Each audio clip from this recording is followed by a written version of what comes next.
Welcome to Marketecture, where you get smart fast with in-depth interviews of leading technology vendors. I'm Mike Shields, and I'm here with Ben Antier. He's the co-founder and CEO of Publica. Hey, Ben, thanks for being here. Hey, Mike. Great to be here. Thanks for having me.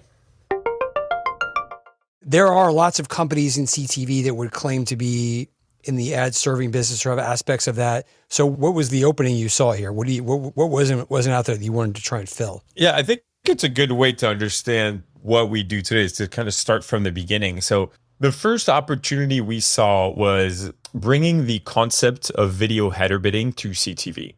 So, header bidding has worked incredibly well in display, bringing significant uplifts in CPM and fill on the display web ecosystem.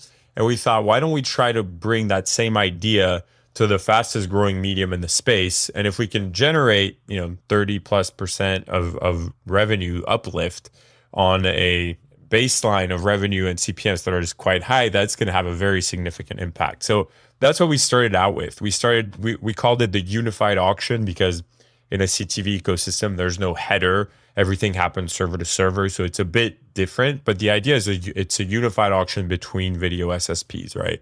We saw a ton of success with that. A lot of our clients were seeing immediate results from CPM uplift and fill rate, and then asking us, okay, great, this is helpful, but we want to do a lot more. The first thing they asked us was, well, okay, if I'm going to run an auction between SSPs, I don't want to run the same ads back to back, or I don't want to run competing brands in the same pod. So we started building out all these functionalities to not only maximize yield, but also deliver a TV viewing experience to the end viewer. And that's how we started building all of our ad pod optimization tools, our creative validation suites of being able to recognize different ads that are coming from different programmatic partners and then applying business rules to that.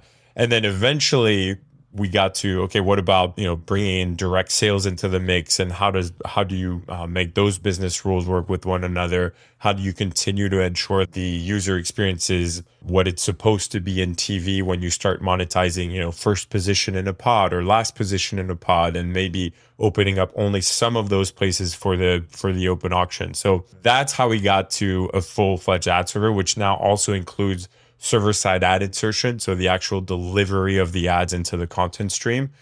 We started with the programmatic world, optimizing that, and we then made our way all the way to the UX and the stream itself, and constructing that in the most optimized way. Okay, there's a lot there to unpack, so I want to break some of that stuff down. Let's just back up from the beginning when you talk about bringing the concept of header bidding to CTV. Because my layman's understanding of header bidding in the display world was it was a mechanism to have a level of playing field so that all kinds of demand sources could bid on inventory at the same time and no one would be favored. And it was a little bit of a hack. Why does CTV need that? And I guess the question is there enough programmatic demand to warrant that? And why isn't it built that way to begin with, rather than having to adopt this principle from display that was seemingly to try and fix a problem that had been going on for a long time?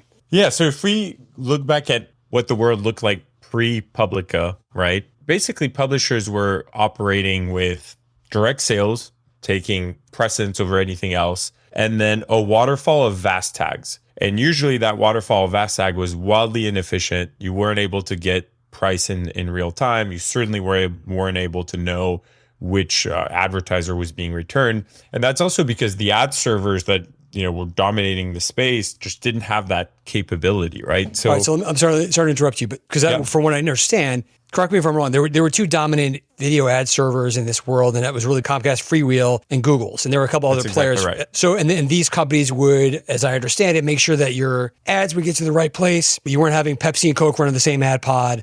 Kind of stuff, a little bit conceptually borrowed from traditional media, but they were pretty well established. But could they not do the things you're describing in terms of handle a bunch of different VAS tags and that sort of thing? Yeah, that's right. So as long as you were uploading the creative in GAM or Freewheel, and when you upload it, you enter, who the advertiser is, what category they're in, those ad servers work great, right? They'll do what they're supposed to. The challenge is when you start to plug in an SSP as a VAS tag, because that's how you would call an SSP, then you're starting to make calls to a third-party server and have no idea about which ads are coming back, what price they're at. You also have to wait for their response before you can call another one. So That's why there's so much, even latency on the web, is because you're in these waterfall settings where you have to call one server, wait for the response, call another server. You're waiting for everybody to wait in line and go one by one. Exactly. And so what we did wasn't, we didn't, hack these systems to recreate, a header and the key value pair setup. I mean, in some cases, some publishers still want that, but really it's much more advanced. It's just an open RTB auction.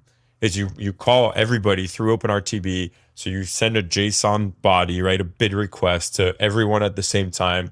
Everyone has the same amount of time to return a bid. With that bid, we need a price, we need a creative, we need to know who the advertiser is, and so on. And then we're able to build an ad break from that that's perfectly optimized down to the dollar per second.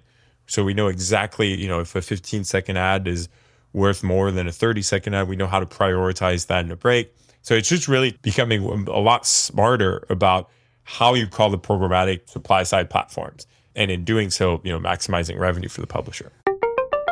Thanks for listening. To hear the complete interview, subscribe at marketecture.tv.